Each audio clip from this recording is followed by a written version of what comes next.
Supplementary list নিয়ে কমিশনকে তোপ মমতার। কেন এখনো টাঙানো হয়নি নতুন ভোটার লিস্ট?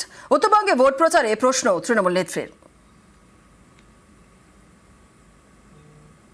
আজকেও যার নাম উঠছে সাপ্লিমেন্টারি লিস্ট এখনো টানায়নি, টানানোর হিম্মত নেই।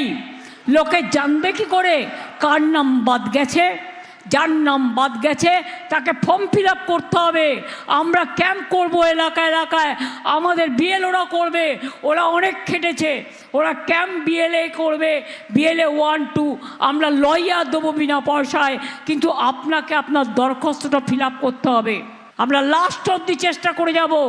বলছে নাকি 27 লক্ষের মধ্যে শোনা যাচ্ছে যে প্রায় 8 লক্ষ লোকের নাম বাদ গেছে, 19 লক্ষ উঠেছে। লিস্টটা কোথায়? লিস্টটা কোথায়? ম্যাজিশিয়ান ওয়াশিং মেশিনে চলে গেছে। মধ্যরাতে তাণ্ডব, মাঝরাতে তালিকা প্রকাশ নিয়ে তোপ মমতার। অধিকার কেড়ে এনআরসি চালুর ছক, হুঙ্কার তৃণমূল নেত্রীর। কালকে সাপ্লিমেন্টারি লিস্ট বেরিয়েছে শুনলাম, পরশুদিন মধ্যরাতে যত বিজেপির তাণ্ডব। একদিকে মধ্যরাতে স্বাধীনতা এনেছিল, আমরা গর্ব করি, ভুলে যান স্বাধীনতার কথা। সংবিধান মানছে না, গণতন্ত্র মানছে না, মানুষের অধিকার মানছে না, মানুষের ভোটাধিকার কেড়ে নিচ্ছে, নিয়ে কালকে বলবে এনআরসি করে আমি ডিটেনশন ক্যাম্প করব। আমি বেঁচে থাকতে এনআরসি করে ডিটেনশন ক্যাম্প করতে দেব না। ইভেন আমার পরেও আমার জেনারেশন কোনো দিন অ্যালাউ করবে না। মঙ্গলবার রাতে কমিশনের ওয়েবসাইট হ্যাক, যাদের নাম এতদিন ছিল ভোটার লিস্টে তাদের নাম আচমকায় বিচারাধীনের তালিকায়। সাইট যে হ্যাক করা হয়েছে তা মেনে নিয়েছে কমিশনও। অনেকেরই প্রশ্ন, নির্বাচন কমিশনের মতো প্রতিষ্ঠানের হাইলি সিকিউরড ওয়েবসাইট হ্যাক হলো কিভাবে? হঠাৎ করে ইলেকশন কমিশনের ওয়েবসাইট থেকে সবার নাম মুছে গেল। আরে আমি আমার নাম টাইপ করে দেখছি, আমিও সন্দেহের তালিকায়। এখন বলছে হ্যাকিং হয়েছে। তুমি হ্যাকিং করেছো না টেকনিক্যালি বজ্জাতি করছো, এটা মানুষকে জানাও।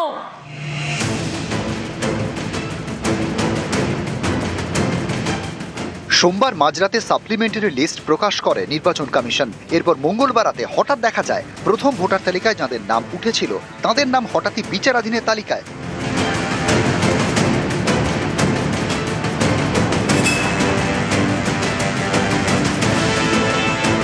নির্বাচন কমিশন স্বীকার করেছে তাদের ভোটার সার্ভিস পোর্টালটি কিছুক্ষণের জন্য হ্যাক হয়ে গিয়েছিল। কিছু আমাদের সাইট হ্যাক হয়েছিল, কিছু টেকনিক্যাল গ্লিচ হয়েছিল, এখন ঠিক আছে, এখন দেখতে পারবেন। হঠাৎ করে ইলেকশন কমিশনের ওয়েবসাইট থেকে সবার নাম মুছে গেল। আরে আমি আমার নাম টাইপ করে দেখছি, আমিও সন্দেহের তালিকায়। এখন বলছে হ্যাকিং হয়েছে। তুমি হ্যাকিং করেছো না টেকনিক্যালি বজ্জাতি করছো, এটা মানুষকে জানাও। দেশবাসীর বড় ভরসা নির্বাচন কমিশন। দশকের পর দশক ধরে তারা ভোটের দায়িত্বে। কমিশনের কাছে থাকে ভোটারদের গোপন তথ্য। তাদের প্রতিটি ওয়েবসাইটের গোপনীয়তা রক্ষার জন্য হাই সিকিউরিটি রয়েছে।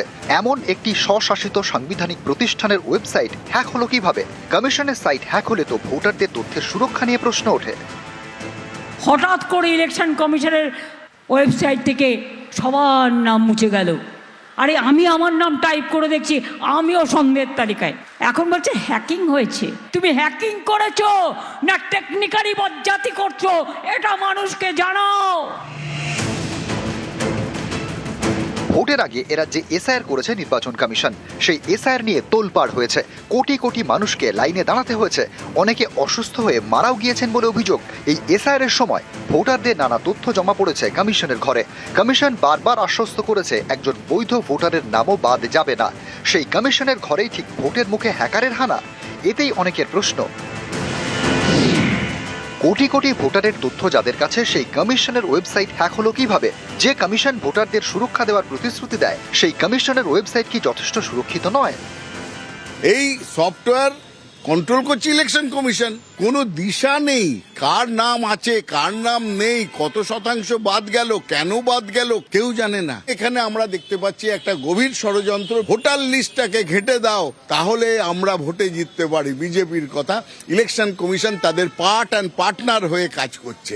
ওর সাইড হ্যাক হলো কি মনোজ আগরওয়ালকে কেউ পা ধরে টানলো, ওটা বিজেপির দেখার বিষয় নয়। ওটা রাষ্ট্রপতি দেখবেন, সুপ্রিম কোর্ট দেখবে।